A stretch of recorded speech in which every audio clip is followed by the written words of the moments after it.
ಕಡಲೆ ಇರಲಿ, ಹಲಸಂದೆ ಬೀಜ, ಕಪ್ಪು ಕಡಲೆ ಅಥವಾ ಬಿಳಿ ಕಡಲೆ, ಎಲ್ಲವೂ ಸ್ವಾದಿಷ್ಟವಾಗುತ್ತೆ. ನಮಸ್ಕಾರ, ಇದು ಮುಂಜಾನೆ ಮುನ್ನೋಟ. ನಾನು ರಂಜಿತ್ ಶ್ರೀಯಾರ್, ನನ್ನ ಜೊತೆಲಿ ದಿವಿತ್ ಕೂಡ ಇದ್ದಾರೆ. Divith, good morning. Good morning Ranjith, welcome. ಬಿಡದಿಯ ಟೌನ್ಶಿಪ್ ವಿಚಾರ. ಬಿಡದಿಯ ಟೌನ್ಶಿಪ್ಗೆ ಆ ಭಾಗದ ರೈತರ ಭಾರಿ ವಿರೋಧ ಇದೆ. ಸುಮಾರು 450ಕ್ಕೂ ಹೆಚ್ಚು ದಿನಗಳಿಂದ ಪ್ರತಿಭಟನೆಗಳಾಗ್ತಾ ಇದೆ. ಕೆಲವರು ಬಿಡದಿಯ ಟೌನ್ಶಿಪ್ಗೆ ತಮ್ಮ ಭೂಮಿಯನ್ನು ಕೊಡೋದಕ್ಕೆ ರೆಡಿ ಇದ್ದಾರೆ. ಯಾಕಂತ ಹೇಳಿದರೆ, ಬಿಡದಿಯಲ್ಲಿ ಜಲಮೂಲಗಳಿದಾವಲ್ಲ, ಬೆಂಗಳೂರಿನಿಂದ ಹರಿಯುವಂಥ ಈ ವೃಷಭಾವತಿ ನದಿ ಇದೆಯಲ್ಲ, ವೃಷಭಾವತಿ ನದಿ ಬಿಡದಿ ಮೂಲಕ ಅನಂತರ ರಾಮನಗರ ಅರ್ಕಾವತಿ ನದಿಯನ್ನು ಸೇರುತ್ತೆ. ಈ ವೃಷಭಾವತಿ ನದಿ ಕಲುಷಿತ ಆಗಿರೋದ್ರಿಂದಾಗಿ ಆ ನೀರು ಕೃಷಿಗೆ ಯೋಗ್ಯವಲ್ಲ. ಈ ಕಾರಣದಿಂದ ನಮ್ಮ ಜಮೀನನ್ನು ನಾವು ಟೌನ್ಶಿಪ್ಗೆ ಕೊಡ್ತೀವಿ ಅಂತೇಳಿ ಕೆಲವರು ಹೇಳ್ತಾ ಇದ್ದಾರೆ. ಬಿಡದಿ ಟೌನ್ಶಿಪ್ ಸಮರಾಂಗಣದಲ್ಲಿ ವೃಷಭಾವತಿಯ ನೀರು ಈಗ ಚರ್ಚೆ ಆಗುತ್ತಿದೆ. ಒಂದು ಕಾಲದಲ್ಲಿ ಬೆಂಗಳೂರಿನ ಜೀವನದಿ ಇಂದು ಕಲುಷಿತ ನದಿಯಾಗಿದೆ. ಸ್ಥಳೀಯ ಅನ್ನದಾತರಿಗೆ ವಿಷವಾಗಿದೆ ವೃಷಭಾವತಿ ನದಿ ನೀರು. ಕೃಷಿಗೆ ಬಳಸಲು ಸಾಧ್ಯವಾಗದೆ ಜಮೀನನ್ನ ಕೆಲ ರೈತರು ಕೊಡ್ತಾ ಇದ್ದಾರೆ ಅನ್ನೋದು ವಾದ. ಟೌನ್ಶಿಪ್ ಪರ ಒಲವು ಹೊಂದಿರುವವರ ಹೊಸ ವಾದ ಏನು ಕೇಳಿದರೆ, ನಮಗೆ ಜನಮೂಲ ಅಂತ ಹೇಳಿದರೆ ಅದು ವೃಷಭಾವತಿ ನದಿ. ವೃಷಭಾವತಿ ನದಿ ಕಲುಷಿತ ಆಗಿದೆ. ಕಲುಷಿತ ಆದ ಕಾರಣದಿಂದ ನಾವು ಕೃಷಿಗೆ ಆ ನೀರನ್ನು ಬಳಸೋ ಹಾಗಿಲ್ಲ. ಆ ನೀರನ್ನು ಬಳಸಿದರೆ ನಾವು ಬೆಳೆದಂಥ ಬೆಳೆಯೂ ಕೂಡ ವಿಷವಾಗುತ್ತೆ.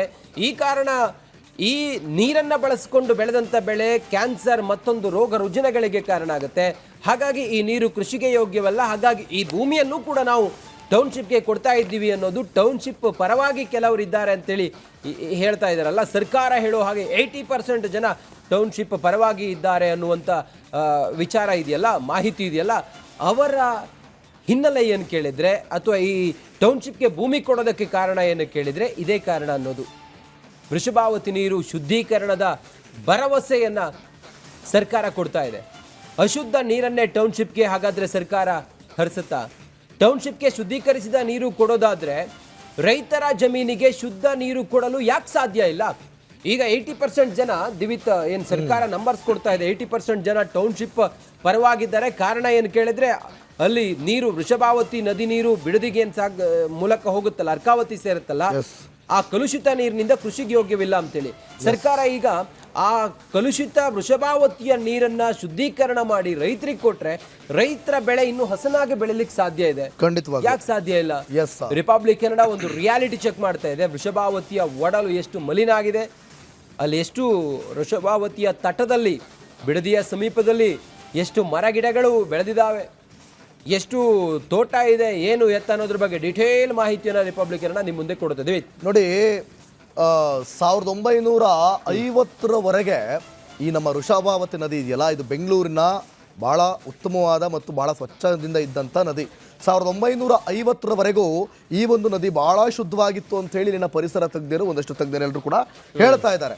ಅದಾದಮೇಲೆ 1960 ಮತ್ತು 70, 80 ಅಂತ ಬಂದಾಗ ಈ ಒಂದು 30 ವರ್ಷದಲ್ಲಿ ಏನಾಗೋಯ್ತು, ಸಿಕ್ಕಾಪಟ್ಟೆ ಜನಸಂಖ್ಯೆ ಜಾಸ್ತಿ ಆಗೋಯ್ತು. ಕೇರಿಗಳು ಮತ್ತು ಗಲ್ಲಿಗಳು ಎಲ್ಲವೂ ಬೆಂಗಳೂರಿನಲ್ಲಿ ಈ ನಗರಾಭಿವೃದ್ಧಿ ಅಂತ ಏನು ಹೇಳ್ತೀವಲ್ಲ, ಇದು ಜಾಸ್ತಿ ಆಗ್ತಾ ಹೋಯ್ತು. ಜನಸಂಖ್ಯೆಯೂ ಕೂಡ ಜಾಸ್ತಿ ಆಗ್ತಾ ಹೋಯಿತು. ಆಗ ಜನರು ಬಳಸುವಂಥ ನೀರು ಚರಂಡಿ ಯೋಜನೆ ಮುಖಾಂತರ ಈ ನದಿಗೆ ಸೇರಲಿಕ್ಕೆ ಶುರುವಾಯಿತು. ತದನಂತರದಲ್ಲಿ 1990ರ ನಂತರ ಕಂಪ್ಲೀಟ್ ಆಗಿ ಈ ವೃಷಭಾವತಿ ನದಿ ಮಲಿನ ಆಗೋಯಿತು. ಸೊ ಒಟ್ಟಾರೆಯಾಗಿ ಹೇಳೋದಾದರೆ 1950ರವರೆಗೂ ಬಹಳ ಅದ್ಭುತವಾಗಿ ಬಹಳ ಫ್ರೆಶ್ ಆಗಿದ್ದಂಥ ಈ ನದಿ 1990, 2000 ಅನ್ನೋಷ್ಟೊಳಗಡೆ ಕಂಪ್ಲೀಟ್ ಆಗಿ ಇದು ಮಲಿನ ಆಗೋಗಿತ್ತು. ಈ ವೃಷಭಾವತಿ ನದಿ ಅರ್ಕಾವತಿ ನದಿಗೆ ಸೇರುತ್ತೆ. ಅದೇ ಅರ್ಕಾವತಿ ನದಿ ನೇರವಾಗಿ ಹೋಗಿ ಮೇಕೆದಾಟು ಅಂತ ನಾವೇನು ಕರಿತೀವಲ್ಲ, ಕಾವೇರಿ ನೀರು, ಅಲ್ಲಿಗೆ ಹೋಗಿ ಸೇರುತ್ತೆ. ನಮ್ಮ ಪ್ರಶ್ನೆ ಇಷ್ಟೇ, ಬಿಡದಿಯಲ್ಲಿ ಟೌನ್ಶಿಪ್ ಮಾಡುವಂಥ ನೀವು ಅಲ್ಲಿಗೆ ರೈತರಿಗೆ ನೀವು ಆ ನೀರನ್ನು, ನೀವು ಒಳ್ಳೆ ನೀರನ್ನು ಕೊಡಲಿಕ್ಕೆ, ಕೃಷಿಗೆ ಕೊಡಲಿಕ್ಕೆ ಆಗಲ್ಲ ಅಂತಂದಮೇಲೆ ಟೌನ್ಶಿಪ್ ಮಾಡಿದ ನಂತರ ನೀವು ಕೊಡ್ತಿರಲ್ಲ ದೊಡ್ಡ ದೊಡ್ಡವರಿಗೆ, ಸೈಟ್ಗಳು ದುಡ್ಡಿರೋರಿಗೆ, ಅವ್ರಿಗೆ ಹೆಂಗೆ ಚೆನ್ನಾಗಿರೋ ಫ್ರೆಶ್ ಆಗಿರೋ ನೀರನ್ನು ಕೊಡ್ತೀರ ಅನ್ನೋದೇ ಪ್ರಶ್ನೆ. ಬೈರಮಂಗಲದ ವೃಷಭಾವತಿಯ ಒಡಲ ಮಲಿನಗೊಂಡು ವರ್ಷಾನುಗಟ್ಟಲೆ ಕಳೆದೋಗ್ಬಿಟ್ಟಿದೆ. ನಾನು ಹೇಳಿದೆ ಎಷ್ಟು ವರ್ಷ ಆಯಿತು ಅಂತ. ವೃಷಭಾವತಿಯನ್ನು ಶುದ್ಧಿ ಮಾಡ್ತೇವೆ ಎಂಬ ಸರ್ಕಾರದ ಭರವಸೆ ಕೇವಲ ಭರವಸೆ, ಆಶ್ವಾಸನೆ ಹಾಗೆ ಉಳ್ಕೊಂಡಿದೆ. ಟೌನ್ಶಿಪ್ ವಿವಾದ ಜೋರಾಗ್ತಿರುವ ಸಂದರ್ಭದಲ್ಲಿ ರಿಪಬ್ಲಿಕ್ ಕನ್ನಡ ವೃಷಭಾವತಿ ನದಿಯ ರಿಯಾಲಿಟಿ ಚೆಕ್ ಮಾಡಿದೆ. ಕೃಷಿಗೆ ಯೋಗ್ಯವಲ್ಲದ ಸ್ಥಳ ಅಂತ ಹೇಳ್ತಿರುವಂಥ ಸರ್ಕಾರದ ವಾದ ಒಪ್ಪುವಂಥದ್ದ, ಟೌನ್ಶಿಪ್ಗೆ ಸೂಕ್ತ ಆಗಿದೆಯಾ, ಜನ ಏನು ಹೇಳ್ತಾರೆ, ಇಂದಿನ ಕ್ಯಾಂಪೇನ್ನಲ್ಲಿ ಅದೇನು ಸ್ಟೋರಿ ಅಂತ ಒಂದ್ಸಲ ನೋಡ್ಕೊಂಬರೋಣ, ಆಮೇಲೆ ಚರ್ಚೆ ಮಾಡೋಣ.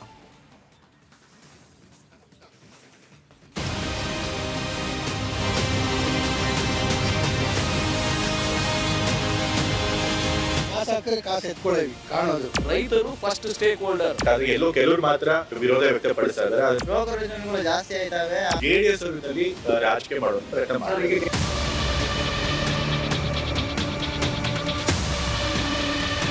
ಪ್ರಸಿದ್ಧ ಶುದ್ಧೆ ವಿಮಲೆ ಪ್ರಕಾಶಿನಿ ಸದಾ ಸುಖಂ ದೇಹಿ ನದಿ ಸ್ವರೂಪಿಣಿ. ನದಿಯು ಪ್ರಕೃತಿಯ ಕೊಡುಗೆಯಾಗಿದ್ದು ಅದು ಕಲ್ಮಶವಿಲ್ಲದೆ ಇದ್ದಾಗ ಮಾತ್ರ ಜಗತ್ತಿಗೆ ಸುಖ ಮತ್ತು ಆರೋಗ್ಯವನ್ನ ನೀಡಲು ಸಾಧ್ಯ ಎಂಬುದನ್ನ ಈ ಶ್ಲೋಕ ನೆನಪಿಸುತ್ತದೆ. ಆದರೆ ಜನರ ಆರೋಗ್ಯ ಕಾಯಬೇಕಾದ ವೃಷಭಾವತಿ ನದಿ ಕಲುಷಿತಗೊಂಡು ಅನ್ನದಾತರ ಅನ್ನವನ್ನೇ ಕಸಿದುಕೊಂಡಿದೆ. ಉತ್ತಮವಾಗಿರುವಂತಹ ಬೆಳೆಯನ್ನು ಕೃಷಿ ಚಟುವಟಿಕೆಯನ್ನು ಮಾಡ್ತಾ ಇದ್ರು. ಬಟ್ ವರ್ಷಗಳು ಕಳೆದಂತೆ ಬೆಂಗಳೂರು ಬೆಳೆದಂತೆ ಇದೀಗ ಎಲ್ಲವೂ ಕೂಡ ಬದಲಾಗಿದೆ.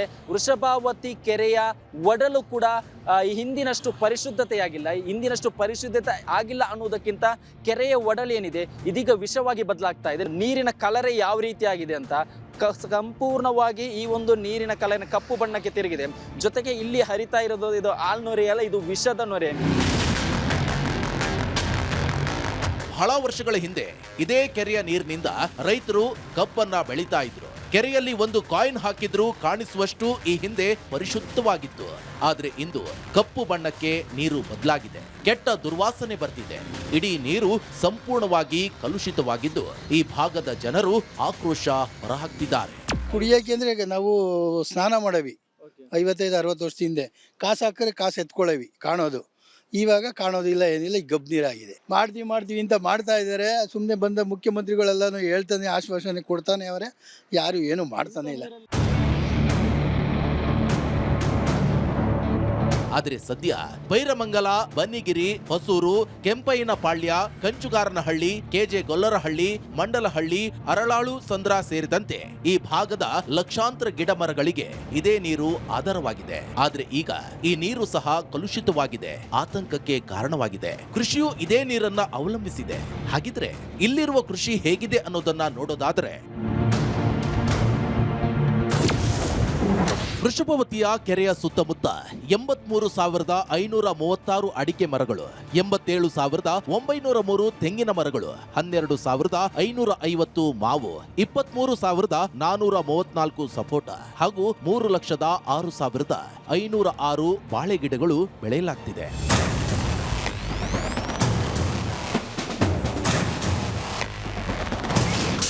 ಕಲುಷಿತ ನೀರು ಕೃಷಿಗೆ ಯೋಗ್ಯವಲ್ಲ. ಟೌನ್ಶಿಪ್ಗೆ ಮಲಿನ ನೀರು ಓಕೆನಾ? ಬಿಡದಿಯಲ್ಲಿ ಟೌನ್ಶಿಪ್ ಪರವಾಗಿ ಮಾತನಾಡೋರಿಗೆ ವೃಷಭವತಿ ಪ್ರಮುಖ ಸರಕಾಗಿದೆ. ವೃಷಭವತಿ ಮಲಿನಗೊಂಡಿದ್ದು ಇದು ಕೃಷಿಗೆ ಯೋಗ್ಯವಿಲ್ಲ. ಇಂತಹ ನೀರಿನಿಂದ ಬೈರಮಂಗಲ, ಬಿಡದಿ ಸುತ್ತಮುತ್ತ ಕೃಷಿ ಬೆಳೆಯಲು ಸಾಧ್ಯವಾಗದ ಹಿನ್ನೆಲೆ ಜನರು ತಮ್ಮ ಭೂಮಿಯನ್ನ ಸರ್ಕಾರಕ್ಕೆ ಕೊಡ್ತಿದ್ದಾರೆ ಅಂತ ಮಾತನಾಡಿಕೊಳ್ತಿದ್ದಾರೆ. ವೃಷಭಾವತಿ ನದಿ ಮಲಿನ ಆಗಿದೆ. ಇದು ಇವತ್ತಿಂದಲ್ಲ, 40 ವರ್ಷ ಮುಂಚೆನೆ ಮಲಿನ ಆಗೋಯ್ತು. ಅದು ಕನಕಪುರದವರೆಗೂ ಹರ್ಕೊಂಡು ಹೋಗುತ್ತೆ. ಎಲ್ಲೆಲ್ಲಿ ಟ್ರೀಟ್ಮೆಂಟ್ ಮಾಡ್ಲಿಕ್ಕೆ ಸಾಧ್ಯ ಆಗ್ತದೆ ಅದು ಮಾಡ್ತಿದ್ದಾರೆ. ಇಂಡಸ್ಟ್ರಿಯಲ್ ಬರೋದ್ರಿಂದ ಫಸ್ಟ್ ಸ್ಟೇಕ್ ಹೋಲ್ಡರ್ ಯಾರು? ಬಂಡವಾಳ ಹಾಕೋರ ಅಲ್ಲ, ಸರ್ಕಾರನ ಅಲ್ಲ, ರೈತರು ಫಸ್ಟ್ ಸ್ಟೇಕ್ ಹೋಲ್ಡರ್.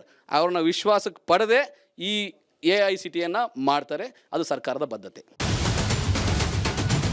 ಹಾಗಿದ್ರೆ ಈ ನೀರು ಟೌನ್ಶಿಪ್ನ ಜನರ ಬಳಕೆಗೆ ಸೂಕ್ತ ಬಿದ್ಯಾ? ವೃಷಭವತಿಯ ಮಾಲಿನ್ಯ ಇಲ್ಲಿನ ಜನರ ಮೇಲೆ ಪರಿಣಾಮ ಬೀರಲ್ವಾ ಅನ್ನೋ ಪ್ರಶ್ನೆಗೆ ಉತ್ತರ ಸಿಗಬೇಕಿದೆ. ಬೆಂಗಳೂರು ವಿಸ್ತರಣೆ ಅವಶ್ಯಕವಿದೆ. ಬಹಳಷ್ಟು ರೈತರು ಬಿಡದಿ ಟೌನ್ಶಿಪ್ ಪರ ಇದ್ದಾರೆ. 80% ಜನರು ಪರಿಹಾರ ತೆಗೆದುಕೊಳ್ಳಲು ರೆಡಿ ಇದ್ದಾರೆ ಅಂತ ನಗರಾಭಿವೃದ್ಧಿ ಸಚಿವ ಯತೀಂದ್ರ ಸಿದ್ದರಾಮಯ್ಯ ಹೇಳಿಕೊಂಡಿದ್ದಾರೆ.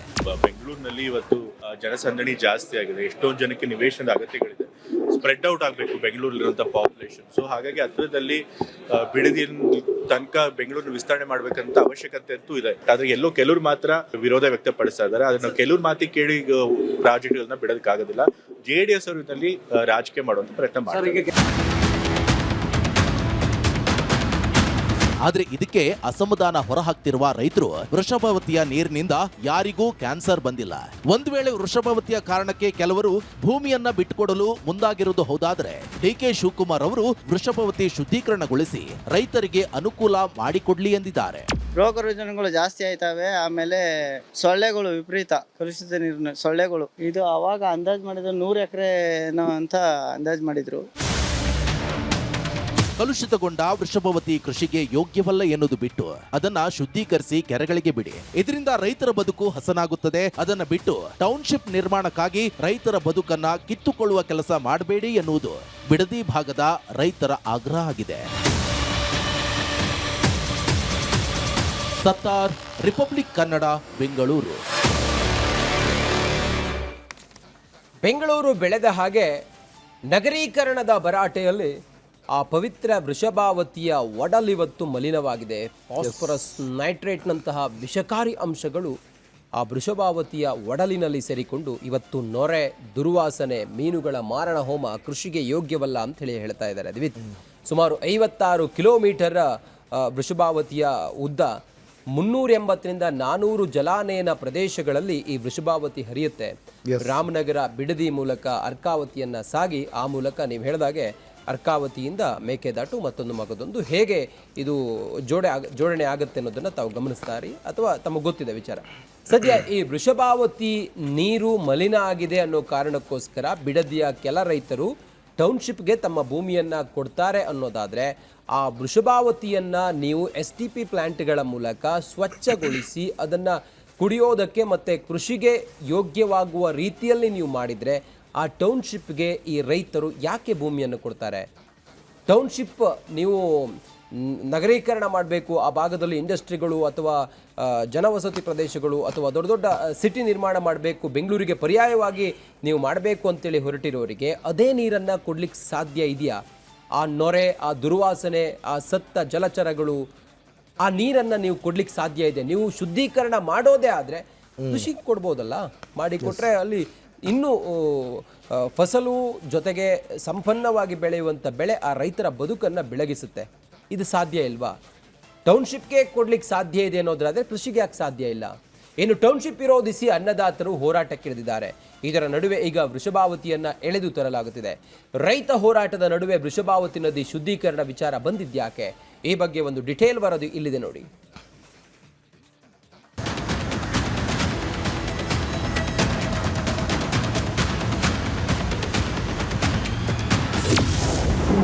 ಟೌನ್ಶಿಪ್ ನಿರ್ಮಾಣ ಬಳಿಕ ಕೆರೆ ಶುದ್ಧಿಗೆ ಪ್ಲಾನ್.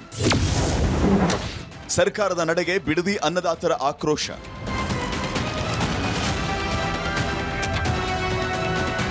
ದಶಕಗಳಿಂದ ವೃಷಭಾವತಿ ಕಣಿವೆಯ ಕಲುಷಿತ ನೀರಿನಿಂದ ಮಾಲಿನ್ಯಗೊಂಡಿದ್ದ ಬೆಂಗಳೂರು ಹೊರವಲಯದ ಬೈರಮಂಗಲ ಕೆರೆಗೆ ಕಡೆಗೂ ಮುಕ್ತಿ ಕೊಡುವುದಾಗಿ ಕಳೆದ ವರ್ಷ ಸರ್ಕಾರ ಹೇಳಿತ್ತು.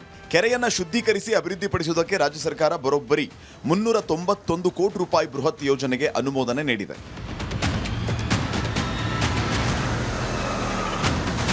ಕೆರೆಯ ಉಸ್ತುವಾರಿ ಹೊತ್ತಿರುವ ಸಣ್ಣ ನೀರಾವರಿ ಇಲಾಖೆ ಮತ್ತು ಬೆಂಗಳೂರು ನೀರು ಸರಬರಾಜು ಮತ್ತು ಒಳಚರಂಡಿ ಮಂಡಳಿ ಜಂಟಿಯಾಗಿ ಈ ಪುನಶ್ಚೇತನ ಕಾರ್ಯವನ್ನು ಕೈಗೆತ್ತಿಕೊಳ್ಳುವ ಭರವಸೆಯನ್ನು ನೀಡಿತ್ತು. ಎಲ್ಲರಿಗೂ ಗೊತ್ತಿರೋ ಹಾಗೇನೆ ಆ ಒಂದು ಕೆರೆಯ ಕಲುಷಿತ ಆಗಿರುವ ಬಗ್ಗೆ ಎಲ್ಲರೂ ಸಾರ್ವಜನಿಕರಲ್ಲಿ ಅದನ್ನು ಒಂದು ಪರಿಹಾರ ಮಾಡಬೇಕು ಅನ್ನೋ ಅಭಿಪ್ರಾಯ ಎಲ್ಲರಿಗೂ ಇದ್ದದ್ದೇನೆ. ಸೊ ಈ ಒಂದು ಏನು ಕಾಮಗಾರಿ ಕೈಗೆತ್ತಿಕೊಳ್ತೇವೆ, ಇದ್ರ ಮೂಲಕ ಐ ಥಿಂಕ್ ಇದಕ್ಕೆ 30 months ಇರ್ತದೆ ಸಾಮಾನ್ಯವಾಗಿ ನಮ್ಮ ನಿರ್ಮಾಣದ ಸಮಯ. ಅಟ್ಲೀಸ್ಟ್ ಈ ಟೈಮ್ನಲ್ಲಿ ಈ ಒಂದು ವೇಳೆಯಲ್ಲಿ ಇದನ್ನು ಒಂದು ಶಾಶ್ವತವಾಗಿ ಪರಿಹಾರ ಮಾಡಲಿಕ್ಕೆ ನಮ್ಮ ಇದು ಬೋರ್ಡ್ ವತಿಯಿಂದ ಕ್ರಮ ಕೈಗೊಳ್ತಾ ಇದ್ದೀವಿ. ಬೈರಮಂಗಲ ಕೆರೆ ಸುತ್ತಮುತ್ತಲಿನ 20ಕ್ಕೂ ಹೆಚ್ಚು ಹಳ್ಳಿಗಳ ಜನರ ಜೀವನಾಧಾರ ಆಗಿತ್ತು. ಆದರೆ ಬೆಂಗಳೂರಿನಿಂದ ಹರಿದು ಬರುವ ವೃಷಭಾವತಿ ತ್ಯಾಜ್ಯದಿಂದಾಗಿ ಕೆರೆ ಸಂಪೂರ್ಣ ಹಾಳಾಗಿ ವರ್ಷಗಳು ಉರುಳಿದೆ. ಈ ಭಾಗದ ರೈತರು ವೃಷಭಾವತಿ ನೀರಿನ ಮೇಲೆ ಅವಲಂಬನೆ ಆದ ಕಾರಣ ವೃಷಭಾವತಿ ಶುದ್ಧೀಕರಣಗೊಂಡ್ರೆ ರೈತರು ಸರ್ಕಾರಕ್ಕೆ ಭೂಮಿ ಕೊಡೋದಕ್ಕೆ ಹಿಂದೇಟು ಹಾಕ್ಬೋದು. ಇದೇ ಕಾರಣಕ್ಕೆ ವೃಷಭಾವತಿಯನ್ನು ಶುದ್ಧೀಕರಣಗೊಳಿಸ್ತಾ ಇಲ್ಲ ಅನ್ನೋ ಆರೋಪ ಕೇಳಿ ಬರ್ತಾ ಇದೆ. ಬರೀ ಕೆರೆನೇ ನೆಪ ಆದರೆ ಅದನ್ನ ಸರಿ ಮಾಡಿ ಫಿಲ್ಟ್ರ್ ಮಾಡಿ ಜನಗಳಿಗೆ ಒದಗಿಸೋ ಕೆಲಸ ಮಾಡಬೇಕಾಗಿತ್ತು. ಅದು ಯಾವುದೋ ಒಂದು ಕುಂಟನ್ಗೊಂದು ಅದೇನೋ ನೆಪ ಅನ್ನೋ ಥರ ಕೆರೆ ಸರಿ ಇಲ್ಲ, ಕ್ಯಾನ್ಸರ್ ಅಂತ ಹೇಳ್ಕೊಂಡು ಈ ಥರ ಮಾಡ್ತಿರ್ಲಿಲ್ಲ. ಅದನ್ನು ಶುದ್ಧಿ ಮಾಡಿ ಜನಗಳು ಕೊಡಲಿ ಮೇಡಮ್. ಆಮೇಲೆ AICT ಮಾಡ್ತೀವಿ ಅಂತವ್ರೆ ಬಂದಮೇಲೆ ಏನಾರ ಅಂತರ್ಜಲ ಚೇಂಜ್ ಆಗಿಬಿಡುತ್ತಾ? ಕೆರೆ ನೀರೇನಾರ ಬೇರೆ ಚೇಂಜ್ ಆಗಿಬಿಟ್ಟು ಇವಾಗ AICT ಮಾಡಿ ಬಿಲ್ಡಿಂಗ್ ಮಾಡಿ ಬೇರೆಯವ್ರಿಗೆ ಮನೆಗಳು ಕಟ್ಟಿ ಕೊಟ್ಟಾಗ ಆ ಜನಕ್ಕೂ ಅದೇ ತಾನೇ ಕುಡಿಸೋದು ಇವ್ರು ನೀರು. ವೃಷಭಾವತಿ ಶುದ್ಧೀಕರಣಕ್ಕೆ ಹಲವು ಯೋಜನೆ. ಶುದ್ಧಿಯಾಗದ ವೃಷಭಾವತಿ ಕಾರಣಗಳೇನು? ವೃಷಭಾವತಿಯ ಶುದ್ಧೀಕರಣ ಸಂಬಂಧ ರಿಪಬ್ಲಿಕ್ ಕನ್ನಡ ಮಾಜಿ ಸಣ್ಣ ನೀರಾವರಿ ಸಚಿವ NS ಬೋಸರಾಜು, ಬೆಂಗಳೂರು ನೀರು ಸರಬರಾಜು ಮತ್ತು ಒಳಚರಂಡಿ ಮಂಡಳಿಯ ಅಧ್ಯಕ್ಷೆ ಮಂಜುಳಾ N ಇಬ್ಬರನ್ನು ಪ್ರಶ್ನೆ ಮಾಡಿತು. ವೃಷಭಾವತಿ ಶುದ್ಧೀಕರಣದ ಬಗ್ಗೆ ಇಬ್ಬರು ಹೇಳಿದ್ದು ಇಷ್ಟು. ಟ್ರೀಟ್ಮೆಂಟ್ ಮಾಡ್ತಕ್ಕಂಥದ್ದೆಲ್ಲ BWSS ಮೇಲೆ ಮಾಡ್ತಾರೆ. KC ವ್ಯಾಲಿ ಇರ್ಬೋದು, HN ವ್ಯಾಲಿ ಇರ್ಬೋದು, ವೃಷಭಾವತಿಯಲ್ಲಿರ್ಬೋದು, ಒಟ್ಟಾರೆ ಏನು ಬಂದಿರತಕ್ಕಂಥ ಸೀವೇಜ್ ವಾಟರ್ನೆಲ್ಲ BWSSನವ್ರು 2 ಟ್ರೀಟ್ಮೆಂಟ್ ಮಾಡಿ ಈ ಮೂರು ಯೋಜನೆಗಳಿಗೆ ಮೈನ್ ಇರಿಗೇಷನ್ ಡಿಪಾರ್ಟ್ಮೆಂಟ್ಗೆ ಅವ್ರು ಸರಬರಾಜು ಮಾಡ್ತಿದ್ದಾರೆ. ಮೈನ್ ಇರಿಗೇಷನ್ನವರು ಅಲ್ಲಿಂದ ಕೆರೆಗಳಿಗೆ ತುಂಬಿಸ್ತಕ್ಕಂಥ ಕೆಲಸ ಮಾಡುವಂಥದ್ದು ಐತಿ. ಈಗ ಏನಾದರೂ ಆ ರೀತಿಯಾದಂಥ ಒಂದು ವಿಚಾರಗಳು ಚರ್ಚೆ ಆಗಿರ್ತದೆ, ಅದು BWSSನವ್ರ ಹತ್ರ ಮಾಹಿತಿ ಇರ್ತದೆ. ಈಗ ಶೀಘ್ರದಲ್ಲೇ ಅಲ್ಲಿ ಕಾಮಗಾರಿನ ಪ್ರಾರಂಭ ಮಾಡ್ತಾ ಇದ್ದೀವಿ. 100 MLD ಕೆಪಾಸಿಟಿಯ ಒಂದು ಸಂಸ್ಕರಣಾ ಘಟಕನ ಸ್ಥಾಪನೆ ಮಾಡ್ತಾ ಇದ್ದೀವಿ. ಸುಮಾರು 10 ಎಕರೆ ಏನು ಬೈರಮಂಗಲ ಕೆರೆಯ ವ್ಯಾಪ್ತಿಯಲ್ಲಿಯೇ ಇರುವಂಥ ಜಾಗದಲ್ಲಿ MI ಇಲಾಖೆ ಸಹಯೋಗದೊಂದಿಗೆ ಆ ಜಾಗದಲ್ಲಿ STPನ ನಿರ್ಮಾಣ ಮಾಡಲಿಕ್ಕೆ ಕ್ರಮ ತಗೊಂಡಿದೆ. ಬಿಡದಿಯ ಟೌನ್ಶಿಪ್ ಡೆವಲಪ್ಮೆಂಟ್ ಬೆನ್ನಲ್ಲೇ ಇದೀಗ ವೃಷಭಾವತಿ ಕೆರೆಯ ವಿಚಾರ ಸದ್ದು ಮಾಡ್ತಾ ಇದೆ. ನದಿ ಕಲುಷಿತಗೊಂಡಿದ್ದು ನೀರು ಕೃಷಿಗೆ ಯೋಗ್ಯ ಇಲ್ಲ. ಇದೇ ಕಾರಣಕ್ಕೆ ರೈತರೇ ಸರ್ಕಾರಕ್ಕೆ ಭೂಮಿ ಕೊಡೋದಕ್ಕೆ ರೆಡಿಯಾಗಿದ್ದಾರೆ ಅಂತ ಕೆಲವರು ವಾದಿಸ್ತಾ ಇದ್ದಾರೆ. ಆದರೆ ಭೂ ಸ್ವಾಧೀನ ಮಾಡುವ ಉದ್ದೇಶದಿಂದಲೂ ವೃಷಭಾವತಿ ಶುದ್ಧೀಕರಣ ಆಗ್ತಾ ಇಲ್ಲ ಅಂತ ಈ ಭಾಗದ ಅನ್ನದಾತರು ಆರೋಪ ಮಾಡ್ತಾ ಇದ್ದಾರೆ. ಆದರೆ ಅದ್ಯಾವಾಗ ಶುದ್ಧೀಕರಣಗೊಂಡು ನೊಂದ ರೈತರ ಮುಖದಲ್ಲಿ ಮಂದಹಾಸ ಮೂಡುತ್ತೋ ಕಾದ್ ನೋಡಬೇಕಾಗಿದೆ. ಸತ್ತಾರ್, ರಿಪಬ್ಲಿಕ್ ಕನ್ನಡ, ಬೆಂಗಳೂರು.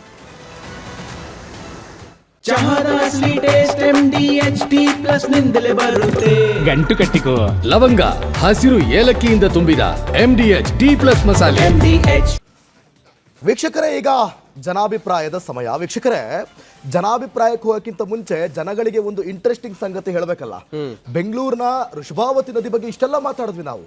ವೃಷಭಾವತಿ ನದಿ, ವೃಷಭ ಅಂತಂದ್ರೆ ನಂದಿ, ವತಿ ಅಂತಂದ್ರೆ ನದಿ, ಅಂದರೆ ನಂದಿಯ ನದಿ ಅನ್ನುವಂಥ ಅರ್ಥವನ್ನು ಪಡೆದುಕೊಳ್ಳುತ್ತೆ. ಇದು ಯಾಕೆ ಈ ಹೆಸರು ಬಂತು ಅಂತ ಪೌರಾಣಿಕವಾಗಿ ಒಂದು ವಿಚಾರ ಇದೆ ಇಂಟ್ರೆಸ್ಟಿಂಗ್ ಆಗಿ. ಇನ್ನೊಂದು ಕಡೆ ಇತಿಹಾಸಕಾರರು, ಭೂಗೋಳ ತಜ್ಞರು ಒಂದು ಕಡೆ ಇದೆ. ಪೌರಾಣಿಕವಾಗಿ ನೋಡೋದಾದ್ರೆ ನಮ್ಮ ದೊಡ್ಡಬಸವನ ಗುಡಿ ಇದೆಯಲ್ಲ ರಂಜಿತ್, ಅಲ್ಲಿ ನಂದಿ ವಿಗ್ರಹ, ದೊಡ್ಡ ವಿಗ್ರಹ ಇದೆಯಲ್ಲ, ಆ ನಂದಿ ವಿಗ್ರಹದ ಬಾಯಿಂದ ನೀರು ಹರಿದು ಕೊನೆಗೆ ಅದು ನದಿಯಾಗಿ ರೂಪುಗೊಂಡಿತ್ತು. ಅದಕ್ಕೆ ಅದನ್ನ ವೃಷಭಾವತಿ ನದಿ ಅಂತ ಕರೆದ್ರು ಅಂತ ಒಂದು ಕಡೆ ಅದು ಪೌರಾಣಿಕವಾಗಿ ಜನರ ನಂಬಿಕೆ. ಅದು ಒಂದು ಕಡೆ ಇರಲಿ. ಇನ್ನೊಂದು ಕಡೆ ನಮ್ಮ ಭೂಗೋಳ ತಜ್ಞರು, ಇತಿಹಾಸಕಾರರು ಏನು ಹೇಳ್ತಾರೆ ಅಂತಂದ್ರೆ, ಈ ನಮ್ಮ ಬೆಂಗಳೂರು ದಕ್ಷಿಣ ಮತ್ತು ಪಶ್ಚಿಮ ಭಾಗದಲ್ಲಿ ಬಸವನಗುಡಿ ಸೇರಿದಂತೆ ಗವಿಪುರ, ಆಮೇಲೆ ಇದು ಕೆಂಬಾಬುದಿ ಕೆರೆ, ಇವೆಲ್ಲ ಕೆರೆಗಳು ಸೇರಿ ಆ ಜಲಮೂಲ ಇದೆಯಲ್ಲ, ಆ ಜಲಮೂಲ ಮಳೆ ಬಂದಂಥ ಸಂದರ್ಭದಲ್ಲಿ ನೀರು ಹರಿದು ಹೋಗಿ ಕೊನೆಗೆ ಅದು ನಿಮ್ಗೆ ಅರ್ಕಾವತಿ, ಬಿಡದಿ ರಾಮನಗರ ನೀವು ಹೇಳ್ದಂಗೆ ಅರ್ಕಾವತಿ ಸೇರೋದಕ್ಕೆ ಅದಕ್ಕೆ ವೃಷಭಾವತಿ ನದಿ ಅಂತ ಕರೆದ್ರು ಅಂತ. ಸೊ ಎರಡಿದೆ, ಒಂದು ಪೌರಾಣಿಕ ಮತ್ತೊಂದು ವೈಜ್ಞಾನಿಕ. ಸೊ ಹಾಗಾಗಿ ಜನಾಭಿಪ್ರಾಯ ಕೇಳೋಕ್ಕೂ ಮುಂಚೆ ನಾವು ಇದ್ರ ಬಗ್ಗೆ ಧ್ವನಿ ಎತ್ತುತ್ತಾ ಇದ್ದೀವಲ್ಲ, ಅದರ ಒಂದು ಇಂಟ್ರೆಸ್ಟಿಂಗ್ ಸಂಗತಿಯನ್ನು ನಿಮ್ಮ ಮುಂದೆ ಇಟ್ಟಿದ್ದು.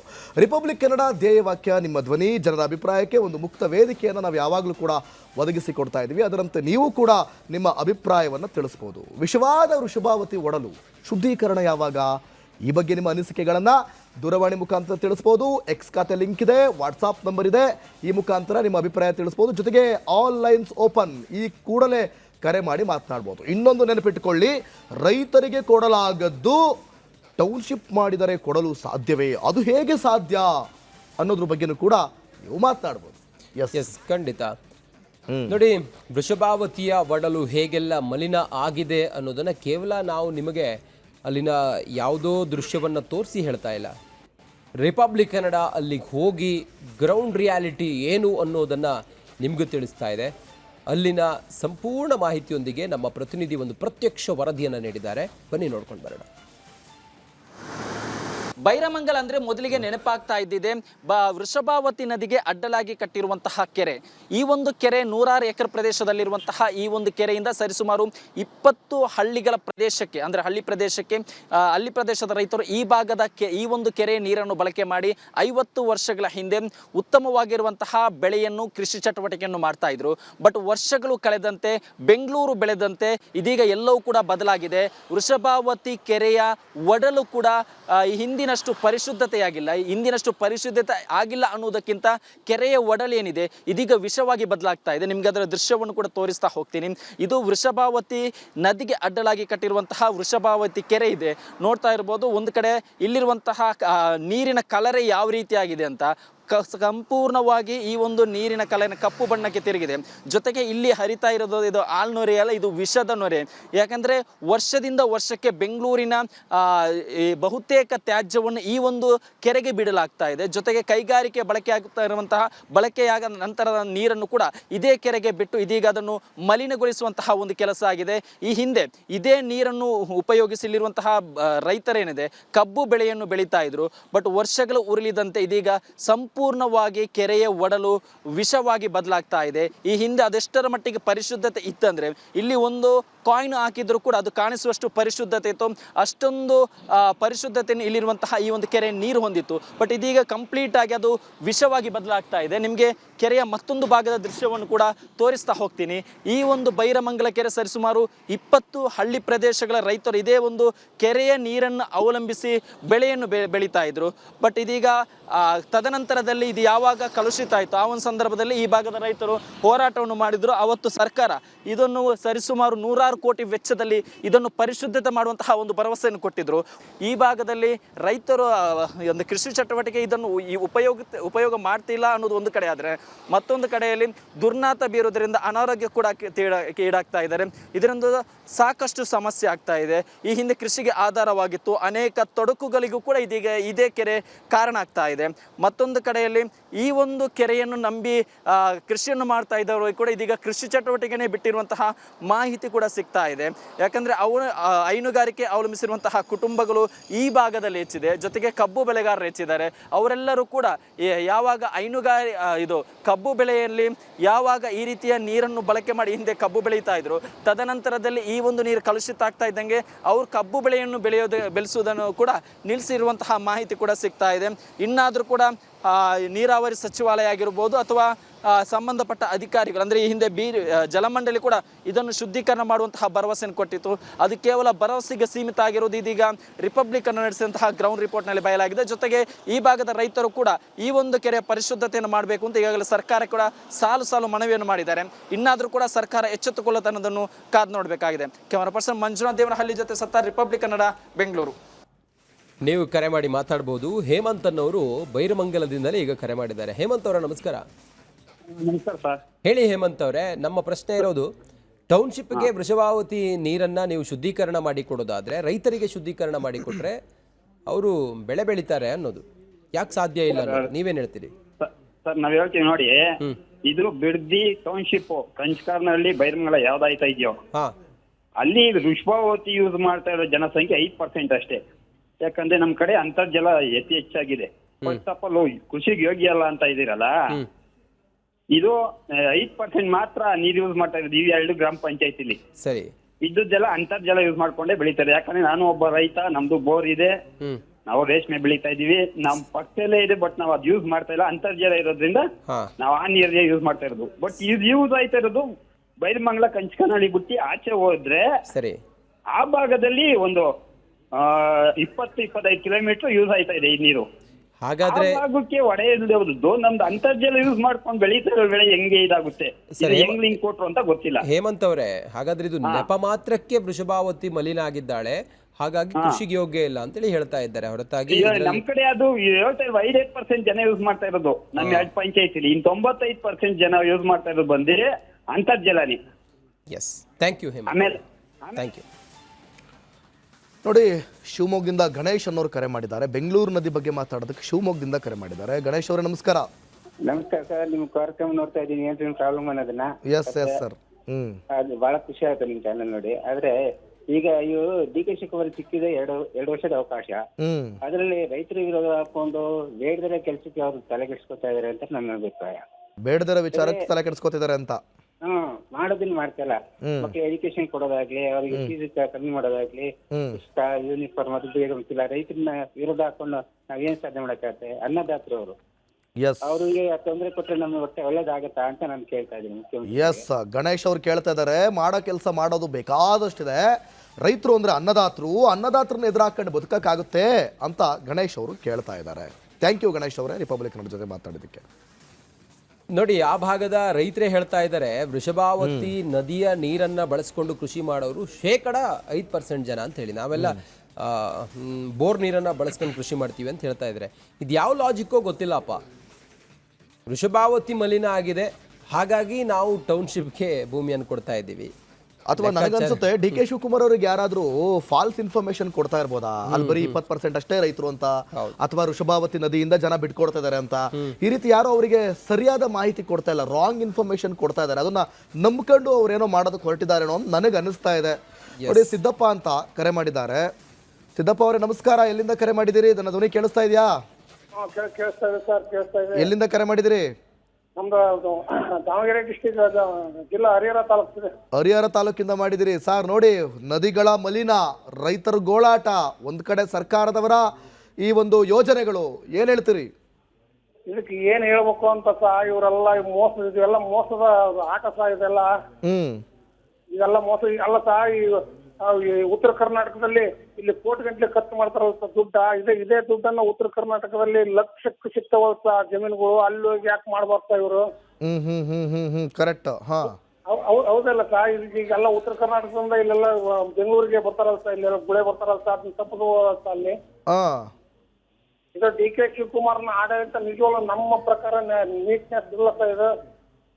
ನೀಟ್ನೆಸ್ ಇಲ್ಲ ಅಂತ ಹೇಳ್ತಾ ಇದಾರೆ ಸಿದ್ದಪ್ಪ ಅವ್ರು. ನೋಡಿ ರಂಜಿತ್, ಸಿದ್ದಪ್ಪ ಅವ್ರು ಏನ್ ಪಾಯಿಂಟ್ ಹಾಕ್ತಿದ್ದಾರೆ ಅಂತಂದ್ರೆ, ಉತ್ತರ ಕರ್ನಾಟಕವನ್ನೇ ಆ ರೀತಿ ಡೆವಲಪ್ ಮಾಡಿ, ಬೆಂಗಳೂರು ಡೆವಲಪ್ ಆಗಿದೆ, IT ಸಿಟಿ ಆಗಿದೆ, ಸಿಲಿಕಾನ್ ಸಿಟಿ ಆಗಿದೆ, ಬನ್ನಿ ಉತ್ತರ ಕರ್ನಾಟಕದಿಂದ ಜನ ಗುಳೆ ಹೋಗ್ತಾ ಇದಾರಲ್ಲ, ಅದನ್ನ ಡೆವಲಪ್ಡ್ ಮಾಡಿ, ಅದನ್ನ ಡೆವಲಪ್ಡ್ ಉತ್ತರ ಕರ್ನಾಟಕ ಮಾಡಿ, ಅಭಿವೃದ್ಧಿ ಮಾಡಿ, ಅದನ್ನ ಹೈಟೆಕ್ ಮಾಡಿ, ಆಗ ಜನ ಯಾಕೆ ಗುಳೆ ಹೋಗ್ತಾರೆ ಅಂತ. Thank you Siddappa. ತುಮಕೂರಿನಿಂದ ರಾಘವೇಂದ್ರ ಅವರ ನಮಸ್ಕಾರ. ನಮಸ್ಕಾರ. ಹೇಳಿ ರಾಘವೇಂದ್ರ ಅವರೇ, ಈ ಟೌನ್ಶಿಪ್ಗೆ ವೃಷಭಾವತಿ ನೀರನ್ನ ಬಳಸಕ್ಕಾಗತ್ತೆ ಅನ್ನೋದಾದ್ರೆ ರೈತರಿಗೆ ಶುದ್ಧೀಕರಣ ಮಾಡಿ ಕೊಟ್ರೆ ಕೃಷಿ ಬೆಳೆಯಕ್ಕೆ ಯಾಕಾಗಲ್ಲ? ಆಗುತ್ತೆ. ಇವಾಗ ನಡೀತಾ ಇರೋದ ವಿದ್ಯಮಾನಗಳು ನೋಡಿದ್ರೆ, ಈ ಕುಮಾರಸ್ವಾಮಿ ಹೇಳೋದು ನೋಡಿದ್ರೆ, ಏನೋ ಅವರು ದೇವರು ಡೈರೆಕ್ಟ್ ದೇವಲೋಕದಿಂದ ಇಳ್ಕೊಂಡಿರೋರು, ನಾನಿದ್ರೆ ಹಂಗ್ ಮಾಡ್ತಿದ್ದೆ, ನಾನಿದ್ರೆ ಹಿಂಗ್ ಮಾಡ್ತಿದ್ದೆ, ಬರೇ ಇದೆ ಅವ್ರದ್ದು. ಯಾರದ್ದು? ಮಾಡಿರೋದೇ ಅವ್ರ ತಾನೆ, ಟೌನ್ಶಿಪ್ ಮಾಡಿರೋದೇ ಅವ್ರ ತಾನೆ. ಇವಾಗ ಯಾಕೆ ಅದು ರಾಗ? ಅವ್ರ ಹೆಂಡತಿದು 60 ಎಕರೆ ಇರೋದ್ ನನಗೆ ಗೊತ್ತೇ ಇಲ್ಲ ಅಂತಾರೆ. ಅಲ್ಲ ರೀ, ಒಂದ್ ಮನೆಯಲ್ಲಿ ಹೆಂಡತಿ ತಗೊಂಡಿರೋದ್ ಗೊತ್ತಾಗಲ್ವಾ? ರಾಘವೇಂದ್ರ ಅವರೇ, ಟೌನ್ಶಿಪ್ ಆರಂಭ ಮಾಡಿದ್ದು 2006ರಲ್ಲಿ ಕುಮಾರಸ್ವಾಮಿ ಅವರು ಅಂತ ನೀವು ಹೇಳ್ತಾ ಇದ್ದೀರಿ ಅಲ್ವಾ? ಅವರೇ ಆರಂಭ ಮಾಡಿ ಅವರೇ ರಾಗ ಹೇಳ್ತಾ ಇದಾರೆ ಅಂತ ನೀವು ಹೇಳ್ತಾ ಇದ್ದೀರಿ, ಕರೆಕ್ಟಾ? ಆದ್ರೆ ಅಲ್ಲಿನ ರೈತರು ಏನ್ ಹೇಳ್ತಿದ್ದಾರೆ ಗೊತ್ತಾ? ಹೌದು, ಕುಮಾರಸ್ವಾಮಿ ಅವರು ಮಾಡಿದ್ರು, ಆರಂಭ ಮಾಡಿದ ಅವರೇ, ಆದ್ರೆ ರೈತರ ಕಷ್ಟ ನೋಡಿ ಕೊನೆಗೆ ಅದನ್ನ ಅವರು ಕೈ ಬಿಟ್ಬಿಟ್ರು, ಇದನ್ನ ಮಾಡ್ಲಿಲ್ಲ, ಮುಂದುವರಿಸಲಿಲ್ಲ. ಈಗಲೂ ಜನ ಕೇಳ್ತಾ ಇರೋದು ಕೈ ಬಿಡ್ಲಿ ಅಂತಾನೆ. ಏನ್ ಹೇಳ್ತೀರಿ? ಅಭಿಷೇಕ್ ಅವರು ಮೈಸೂರಿಂದ. ಅಭಿಷೇಕ್ ಅವರೇ ನಮಸ್ಕಾರ. ನಮಸ್ತೆ ಸರ್. ಹೇಳಿ ಅಭಿಷೇಕ್ ಅವರೇ, ಕಾರ್ಯಕ್ರಮ ತಾವು ನೋಡ್ತಾ ಇದ್ದೀರಿ ಅಂತ ಅನ್ಸುತ್ತೆ. ವೃಷಭಾವತಿಯ ಮಲಿನ ಕಾರಣದಿಂದಾಗಿ ಟೌನ್ಶಿಪ್ಗೆ ಭೂಮಿ ಕೊಡ್ತಾರೆ. ಅದೇ ವೃಷಭಾವತಿಯನ್ನ ಶುದ್ಧೀಕರಣ ಮಾಡಿದ್ರೆ ಸಾವಿರಾರು ಜಲಚರಗಳು ಉಳಿತೆ, ರೈತರ ಬದುಕು ಹಸನಾಗುತ್ತಲ್ಲ ಅನ್ನೋದು ಪ್ರಶ್ನೆ ಈಗ. ಖಂಡಿತ ಸರ್. ಆಕ್ಚುಲಿ ಈಗಿನ ಕಾಲದಲ್ಲಿ ಏನಾಗಿದೆ, ತಿನ್ನಕ್ಕೆ ಅನ್ನ ಸಿಗ್ತಾ ಇಲ್ಲ. ಈ ತರ ಮಾಡಿದ್ರೆ ಟೌನ್ಶಿಪ್ ಅಂತ ಮಾಡಿ ಡೆವಲಪ್ಮೆಂಟ್ಸ್ ಮಾಡ್ತಾರೆ, ಕೃಷಿನ ಮೂಲವಾಗಿರುವಂತ ತಿನ್ನೋ ಅನ್ನನೇ ಬಿಟ್ಬಿಟ್ಟು ಈ ತರ ಟೌನ್ಶಿಪ್ ಮಾಡ್ತೀನಿ ಅಂದ್ರೆ ಪ್ರಯೋಜನ ಏನು?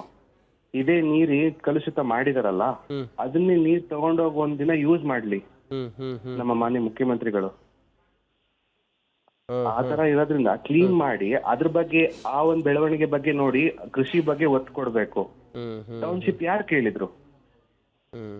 ಟೌನ್ಶಿಪ್ ಯಾರಿಗಾಗಿ ಬೇಕಾಗಿದೆ? ನಗರ ಬೆಳೀತಾ ಇದೆ, ಪರ್ಯಾಯವಾಗಿ ಒಂದು ನಗರ ಬೆಂಗಳೂರಿಗೆ ಪರ್ಯಾಯವಾಗಿ ಟೌನ್ಶಿಪ್ ಬೇಕು. ಆದ್ರೆ ಆ ಹಸಿರನ್ನ ಹೊಸದು ಎಷ್ಟು ಸರಿ ಅನ್ನೋದು ರೈತರ ಪ್ರಶ್ನೆ. ಹೌದು ಸರ್. ಈಗ ಮೂಲ ನಮ್ಗೆ ಬೇಕಾಗಿರೋಂಥದ್ದು ಭೂಮಿತಾಯಿ, ಅಲ್ಲಿಂದ ಬರುವಂತ ಬೆಳೆಗಳೆಲ್ಲ ಈಗಿನ ಕಾಲದಲ್ಲಿ ಮುಂಚೆ ಆಗಿನ ಪೌಷ್ಟಿಕ ಆಹಾರ ಸಿಗೋ ಹಾಗೆ ಈಗ ಸಿಗ್ತಾ ಇಲ್ಲ. ಅದ್ರ ಬಗ್ಗೆ ಒತ್ತು ಕೊಟ್ಟು ಆ ನೀರಾಗ್ಲಿ, ಅದ್ರದ್ದು ಸುತ್ತಮುತ್ತ ವಾತಾವರಣಗಳಾಗ್ಲಿ ನೀಟಾಗಿ ಇಡೋಂಥದಕ್ಕೆ ಕನ್ಸರ್ನ್ ಪರ್ಸನ್ ಡಿಪಾರ್ಟ್ಮೆಂಟ್ಗಳು ಅದನ್ನ ನೋಡ್ಬೇಕು. ಅದಕ್ಕೆ ನಮ್ಮ ಮುಖ್ಯಮಂತ್ರಿಗಳು ಡೈರೆಕ್ಟ್ ಮಾಡ್ಬೇಕು. ಅದನ್ನ ಮಾಡದೇ ಇದ್ದಾಗ ಈಗ ಬರೋ ಮುಂದೆ ಮಕ್ಕಳನ್ನ ಪೀಳಿಗೆಗಳು ಅವಕ್ಕೆ ಎಫೆಕ್ಟ್ ಆಗುವಂತದ್ದು, ಈಗಿರುವಂತ ಜನ ಸುತ್ತಮುತ್ತಲಿನವ್ರಿಗೆ ಎಫೆಕ್ಟ್ ಆಗೋದು ಮೇಜರ್ ಸರ್ ಅದು. ಓಕೆ ಅಭಿಷೇಕ್ ಅವರೇ, ಥ್ಯಾಂಕ್ ಯು ನಮ್ಮ ಜೊತೆ ತಾವು ಮಾತಾಡಿದಕ್ಕೆ. MDH ದಮ್ ಆಲು, ನಾಲ್ ತಡ್ಕ ಮತ್ತು ಮಶ್ರೂಮ್ ಮಸಾಲೆ. MDH ನಿಂದ ಊಟ ಪ್ರತಿ ಸಲ ಸ್ವಾದಿಷ್ಟಕರ. MDH ಯಾವಾಗ್ಲೂ ನಿಮ್ಗೆ ಹೊಸ ರುಚಿ ನೀಡಲು ಪ್ರತಿಬದ್ಧವಾಗಿದೆ.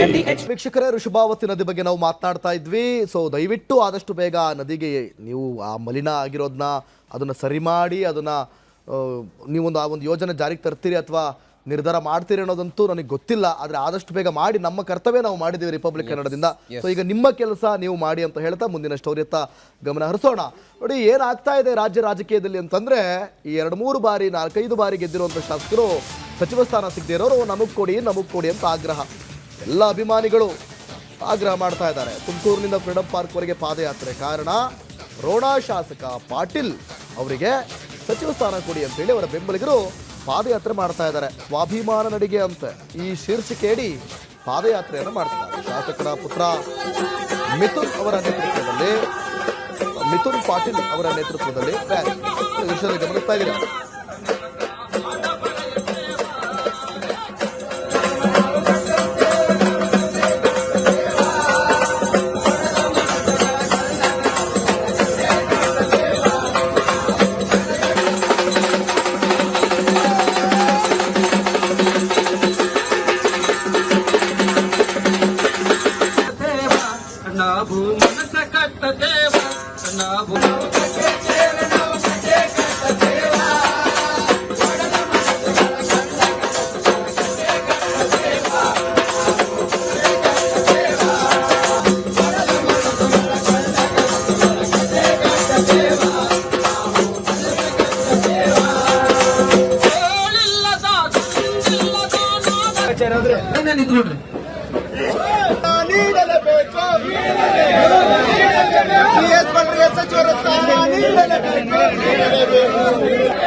ರೋಣ ಶಾಸಕ GS ಪಾಟೀಲ್ ಅವರಿಗೆ ಸಚಿವ ಸ್ಥಾನ ನೀಡಬೇಕು ಅಂತೇಳಿ ಒತ್ತಾಯಿಸಿ ಅವರ ಕಾರ್ಯಕರ್ತರು ಹಾಗೂ ಅಭಿಮಾನಿಗಳು ತುಮಕೂರಿನ ಸಿದ್ಧಗಂಗಾ ಮಠದಿಂದ ಬೆಂಗಳೂರಿನ ಫ್ರೀಡಂ ಪಾರ್ಕ್ ವರೆಗೆ ಪಾದಯಾತ್ರೆಯನ್ನು ಕೂಡ ಹಮ್ಮಿಕೊಂಡಿರ್ತಕ್ಕಂಥ ದೃಶ್ಯದಲ್ಲಿ ಗಮನಿಸಬಹುದು. ಈಗಾಗಲೇ ಸಾವಿರಾರು ಸಂಖ್ಯೆಯಲ್ಲಿ ಅವರ ಕಾರ್ಯಕರ್ತರು ಮತ್ತು ಅಭಿಮಾನಿಗಳು ಇಲ್ಲಿ ಜಮಾಯಿಸಿರ್ತಕ್ಕಂಥದ್ದು. ಇಲ್ಲಿಂದ ಈಗ ತುಮಕೂರಿನ ಸಿದ್ಧಗಂಗಾ ಮಠದ ಶಿವಕುಮಾರ ಮಹಾಸ್ವಾಮೀಜಿಗಳ ಗದ್ದಿಗೆಗೆ ಪೂಜೆಯನ್ನು ಸಲ್ಲಿಸಿ ಇಲ್ಲಿಂದ ಈಗ ಪಾದಯಾತ್ರೆಯನ್ನು ಕೂಡ ಹೊರಟಿರ್ತಕ್ಕಂಥದ್ದು. ಈಗಾಗಲೇ ಸಚಿವ ಸ್ಥಾನವನ್ನು ಅವರಿಗೆ ಕೊಡಲೇಬೇಕು ಅಂದರೆ GS ಪಾಟೀಲ್ ಅವರಿಗೆ ಕಾಂಗ್ರೆಸ್ನ ಕಟ್ಟಾಳು ಆಗಿರ್ತಕ್ಕಂಥ GS ಪಾಟೀಲ್ ಅವರು 40 ವರ್ಷಕ್ಕೂ ಹೆಚ್ಚು ಕಾಂಗ್ರೆಸ್ ಪಕ್ಷಕ್ಕಾಗಿ ಒಂದು ಕೆಲಸವನ್ನು ಕೂಡ ಮಾಡಿದರೆ ಅವರಿಗೆ ಸಚಿವ ಸ್ಥಾನ ಕೊಡಲೇಬೇಕು ಅಂತೇಳಿ ಒತ್ತಾಯಿಸಿ ಈಗ ಪಾದಯಾತ್ರೆಯನ್ನು ಕೂಡ ಹಮ್ಮಿಕೊಂಡಿರ್ತಕ್ಕಂಥದ್ದು. ಈಗ ಅವರ ಕಾರ್ಯಕರ್ತರು ಮತ್ತು ಅಭಿಮಾನಿಗಳು ಕೂಡ ನಮ್ಮ ಜೊತೆ ಇದ್ರೆ ಅವ್ರನ್ನ ಕೂಡ ಮಾತಾಡ್ತೋಣ. ಸರ್, ಈಗ ನೀವು ಇವತ್ತಿನ ಉದ್ದೇಶ ಏನು ಸರ್?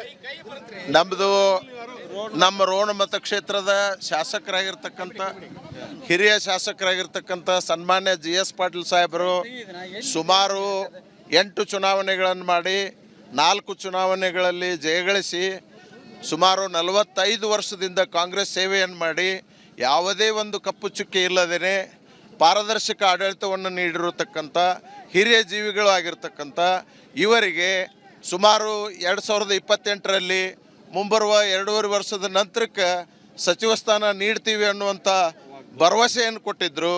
ಆದರೆ ಇವಾಗ ಮತ್ತು ಅದನ್ನು ಮಾಡದೇ ಭಾಳಷ್ಟು ದಿವಸದಿಂದ ಅಧಿಕಾರವನ್ನು ಪಡೆದಂಥವರು ಮತ್ತು ಇದಕ್ಕೆ ಪೈಪೋಟಿಯನ್ನು ಮಾಡ್ತಾರೆ. ಅದಕ್ಕೆ ನಮ್ಮದು ಇದರ ಸಲುವಾಗಿ ಸನ್ಮಾನ್ಯ DK ಶಿವಕುಮಾರ್ ಅವರವರೆಗೂ ಪಾದಯಾತ್ರೆ ಮಾಡಿ ನಮ್ಮ ಮನವಿಯನ್ನು ಕೊಡ್ತೀವಿ.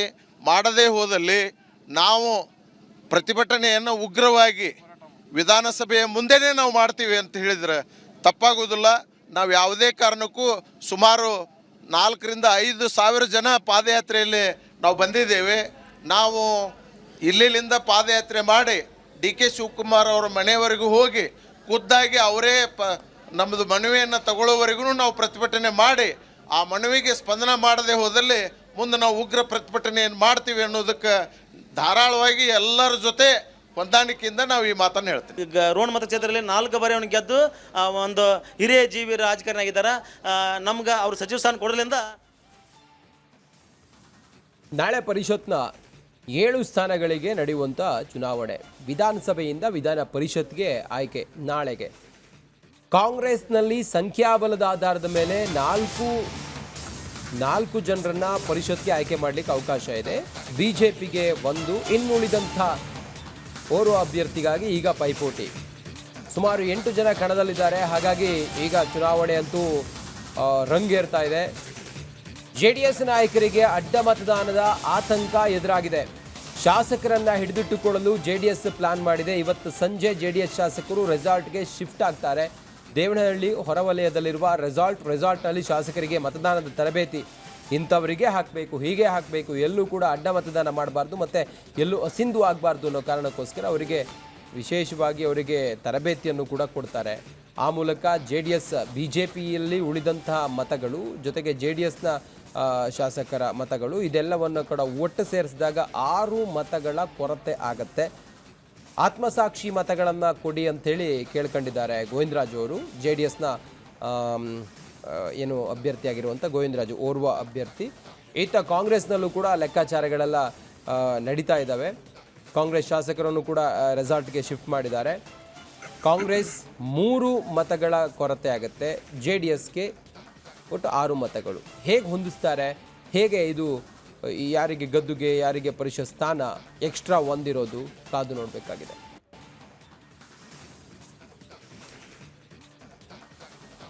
ನೋಡಿ, ಪರಿಷತ್ನ 7 ಸ್ಥಾನಕ್ಕೆ ಚುನಾವಣೆ ಇರುವಂತಹ ಹಿನ್ನೆಲೆಯಲ್ಲಿ ಇಂದು BJP ಶಾಸಕಾಂಗ ಪಕ್ಷದ ಸಭೆ ಇದೆ. ವಿಜೇಂದ್ರ ಆರ್ ಅಶೋಕ್ ನೇತೃತ್ವದಲ್ಲಿ ಒಂದು ಮೀಟಿಂಗ್ ಇದೆ. ಸಂಜೆ 6 ಗಂಟೆಗೆ ಖಾಸಗಿ ಹೋಟೆಲ್ನಲ್ಲಿ ಸಭೆಯನ್ನು ಮಾಡಲಿದ್ದಾರೆ. BJPಯಿಂದ ಲಿಂಗರಾಜು, ರಘು ಕೌಟಿಲ್ಯ ಸ್ಪರ್ಧೆ. ಯಾವ ಶಾಸಕರು ಯಾರಿಗೆ ಮತ ಹಾಕಬೇಕು, ಯಾರಿಗೆ ಯಾರ ಮತ ಅಂಥೇಳಿ ಇಂದು ನಿಗದಿ ಆಗುತ್ತೆ. ಈ ಒಂದು ಸಭೆಯಲ್ಲಿ ಮತ ನಿಗದಿ ಮಾಡಲಿದ್ದಾರೆ BJP ನಾಯಕರು. ಯಾಕಂತಂದರೆ ಆಗಲೇ ರಂಜಿತ್ ಹೇಳ್ದಂಗೆ ಒಂದೇ ಒಂದು ಓಟಲ್ಲಿ ಏನು ಬೇಕಾದರೂ ಬದಲಾವಣೆ ಆಗಬಾರ್ದು, ಅದು ಅಡ್ಡ ಮತದಾನ ಆಗಬಾರ್ದು, ಅದು ಅಸಿಂಧು ಆಗಬಾರ್ದು. ಸೊ ಹಾಗಾಗಿ JDS ಒಂದು ಕಡೆ ರೆಸಾರ್ಟ್ ಕಡೆ ಸೇರಿಸ್ಕೊಂಡು ಅವರಿಗೆ ಅಲ್ಲಿ ಚೆನ್ನಾಗಿ ತರಬೇತಿ ಕೊಡ್ತಾ ಇದ್ದರೆ, ಈ ಕಡೆ BJP ಕೂಡ ಅವರ ಶಾಸಕರನ್ನ ಅಥವಾ ಅವರ ಎಲ್ಲರನ್ನೂ ಕೂಡ ಸೇರಿಸ್ಕೊಂಡು ಕಾರ್ಯಕರ್ತರನ್ನ ಒಂದು ಮೀಟಿಂಗನ್ನು ಮಾಡ್ತಾ ಇರೋದು. ಯಾರಿಗೆ ಯಾವಾಗ ಹೆಂಗೆ ಮತ ಹಾಕಬೇಕು ಅನ್ನುವಂಥದ್ದನ್ನು ಮೊದಲೇ ಸಭೆಯಲ್ಲಿ ನಿಗದಿ ಮಾಡಿ ಒಳಗಡೆ ಕಳಿಸಲಾಗುತ್ತೆ. ಕಾದ್ ನೋಡೋಣ ಏನಾಗುತ್ತೆ ಅಂತೇಳಿ ಈ ಒಂದು ಪರಿಷತ್ ಫೈಟ್.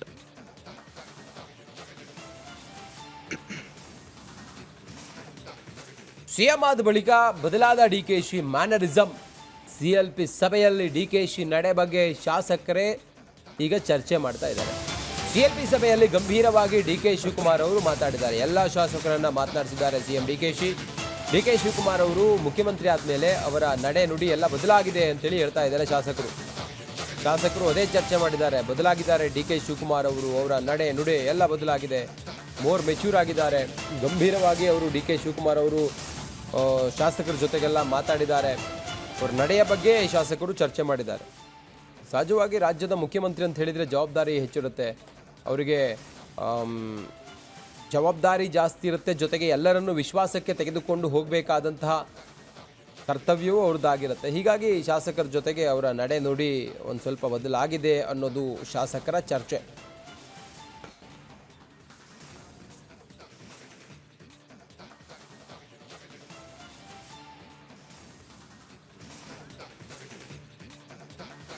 ಒಂದು ಕಡೆ ಬಿಡದಿ ಟೌನ್ಶಿಪ್ನಲ್ಲಿ ಹೋರಾಟಗಳು ನಡೀತಾ ಇದೆ. ಅಲ್ಲಿ BJP ನಿಯೋಗದಿಂದ ಇಂದು ಬಿಡದಿಗೆ ಭೇಟಿ ಕೊಡಲಿದ್ದಾರೆ.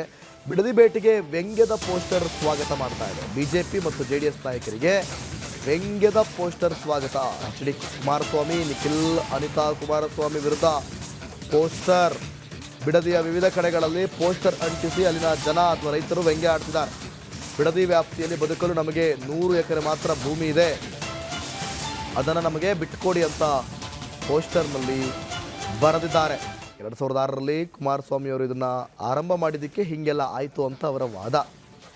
ಹೌದು, ಅವ್ರು ಕೈ ಬಿಟ್ಟರು, ಆದರೆ ಅದು ಶುರು ಮಾಡಿದ್ದಕ್ಕೆ ಇಷ್ಟೆಲ್ಲ ಆಗ್ತಾ ಇರೋದು ಅಂತೇಳಿ ಒಂದಷ್ಟು ವ್ಯಂಗ್ಯದ ಪೋಸ್ಟರನ್ನು ಹಾಕಿ ನಿಮಗೆ ಬಿಡದಿ ಟೌನ್ಶಿಪ್ಗೆ ಸ್ವಾಗತ ಅಂಥೇಳಿ BJP ವಿರುದ್ಧ ವ್ಯಂಗ್ಯದ ಪೋಸ್ಟರ್ ಅಂಟಿಸಿರೋದು ನೋಡ್ತಾ ಇರ್ಬೋದು.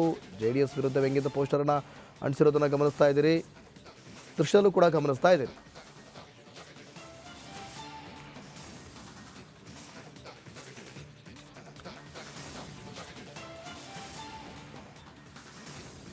ನಾಳೆಯಿಂದ ಶ್ರಮಿಕ ವರ್ಗ ಕಾಂಡಿಮೆಂಟ್ಸ್ ಮಾಲೀಕರು ಮುಷ್ಕರವನ್ನು ಮಾಡ್ತಾರೆ. ಕಾಂಡಿಮೆಂಟ್ಸ್ನಿಂದ ಅನಿರ್ದಿಷ್ಟ ಅವಧಿ ಮುಷ್ಕರ, ಹಪ್ತಾ ವಸೂಲಿ ಮಾಡ್ತಾರೆ.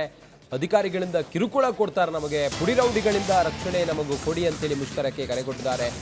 ರಾಜ್ಯ ಕಾರ್ಮಿಕ ಪರಿಷತ್ ನೇತೃತ್ವದಲ್ಲಿ ಮುಷ್ಕರ. ರಾಜ್ಯದ ಎಲ್ಲ ಕಾಂಡಿಮೆಂಟ್ಸ್ ಬಂದ್. ಕಾರ್ಮಿಕ ಪರಿಷತ್ ಜೊತೆಗಿದ್ದವರಿಂದ ಬಂದ್ ಆಗುವ ಸಾಧ್ಯತೆ ಇದೆ. ಕಾಂಡಿಮೆಂಟ್ಸ್ ಬೇಕರಿಗಳ ಮುಂದೆ ಮುಷ್ಕರದ ನೋಟಿಸನ್ನು ಅಂಟಿಸಲಾಗಿದೆ. ಮುಷ್ಕರದ ಪತ್ರ ಅಂಟಿಸ್ತಾ ಇದ್ದಾರೆ ಕಾಂಡಿಮೆಂಟ್ಸ್ ಮಾಲೀಕರು. ನಾಳೆಯ ಮುಷ್ಕರದ ಬಗ್ಗೆ ಗ್ರಾಹಕರಿಗೆ ಅರಿವನ್ನು ಮೂಡಿಸೋ ಕಾರಣಕ್ಕಾಗಿ ಕಾಂಡಿಮೆಂಟ್ಸ್ ಮಾಲೀಕರು ತಮ್ಮ ಕಾಂಡಿಮೆಂಟ್ಸ್ ಮುಂದೆ ಈಗ ಪೋಸ್ಟರ್ಗಳನ್ನು ಅಂಟಿಸಿ ನಾಳೆ ಮುಷ್ಕರದ ಬಗ್ಗೆ ಅವರು ಮಾಹಿತಿಯನ್ನು ನೀಡ್ತಾ ಇದ್ದಾರೆ. ಕಾರ್ಮಿಕ ಪರಿಷತ್ ಕಾಂಡಿಮೆಂಟ್ಸ್ಗಳಲ್ಲಿ ಆಗ್ತಿರುವಂಥ ದೌರ್ಜನ್ಯ, ಪುಡಿ ರೌಡಿಗಳು ಅಲ್ಲಿ ಬಂದು ಗಲಾಟೆ ಮಾಡೋದು ಸೇರಿದಂತೆ ಹತ್ತಾರು ಬೇಡಿಕೆಗಳಿಗೆ ಆಗ್ರಹಿಸಿ ಅಥವಾ ನಮಗೆ ರಕ್ಷಣೆ ಕೊಡಬೇಕು ಅಂತೇಳಿ ಪ್ರತಿಭಟನೆ. ನಮಸ್ಕಾರ ಸ್ನೇಹಿತರೆ, ನಾನು ನಿಮ್ಮ ಪ್ರೀತಿಯ ರವಿ ಶೆಟ್ಟಿ ಬೈಂದೂರು. ಸ್ನೇಹಿತರೆ ನೋಡಿ, ಇದು ಬಹಳ ಸ್ವಲ್ಪ ಒಳಗೆ ಇಂಟೀರಿಯರ್ ಇದೆ, ಹಳ್ಳಿಯಲ್ಲಿದೆ, ಆದ್ರೂ ಕೂಡ ಎಷ್ಟು ದೊಡ್ಡ ಬ್ಯಾನರ್ ಹಾಕಿದ್ದಾರೆ. ಇದು ಕೆಳಗಡೆ ಬ್ರೆಡ್ ಬಿಸ್ಕೆಟ್ ಎಲ್ಲ ಇದೆ. ಅದನ್ನ ನೋಡ್ದೇನೆ ಅಂದ್ರೆ ಅವರ ಒಂದು ಉದ್ದೇಶ ಎಷ್ಟು ಚೆನ್ನಾಗಿದೆ ಅಂತ ಹೇಳಿದ್ರೆ, ಜನರಿಗೆ ಅನುಕೂಲ ಆಗ್ಬೇಕು, ಒಳ್ಳೇದಾಗ್ಬೇಕು, ಯಾರಿಗೂ ತೊಂದರೆ ಆಗ್ಬಾರ್ದು, ಬೇಕರಿ ಕಾಂಡಿಮೆಂಟ್ಸ್ ಇಂಥವರಿಗೆ ಒಂದು ಶಕ್ತಿ ಸಿಗಬೇಕು ಅನ್ನೋ ಒಂದು ಉದ್ದೇಶಕ್ಕೆ ಈ ತರದ ಒಂದು ಕಾರ್ಯಕ್ರಮ ಮಾಡಿದ್ದಾರೆ. ಮತ್ತೆ ಇಲ್ಲಿಯೂ ಅಷ್ಟೇ, ಇಲ್ಲಿಯ ಒಂದು ನಮ್ಮ ಬೇಕರಿ ಕಾಂಡಿಮೆಂಟ್ಸ್ ಸಂಬಂಧಪಟ್ಟಂತೆ ಬೆಂಗಳೂರು ನಗರ ಅಧ್ಯಕ್ಷರಾದಂತಹ ಪ್ರದೀಪ್ ಮತ್ತು ನಮ್ಮ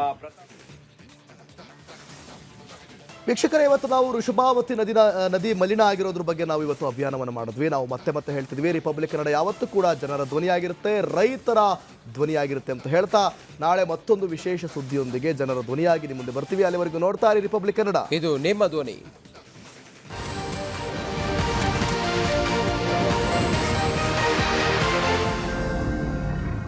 ಆರೋಗ್ಯ ಹಾಗೂ ನ್ಯೂಟ್ರಿಷನ್ ಸಿಗುತ್ತೆ, ನೋಡಿ ಬಾಡಿ ಸ್ಟ್ರಾಂಗ್ ಆಗುತ್ತೆ, ಸ್ವಲ್ಪ ತಿಂದು ಹಸಿವು ನಿಗುತ್ತೆ, ಡೈಜೆಷನ್ಗೆ ಇಲ್ಲ ಅಪಾಯ. MDH ಸೋಯಾ ಟೀ, ಅಸಲಿ ಪ್ರೋಟೀನ್. MDH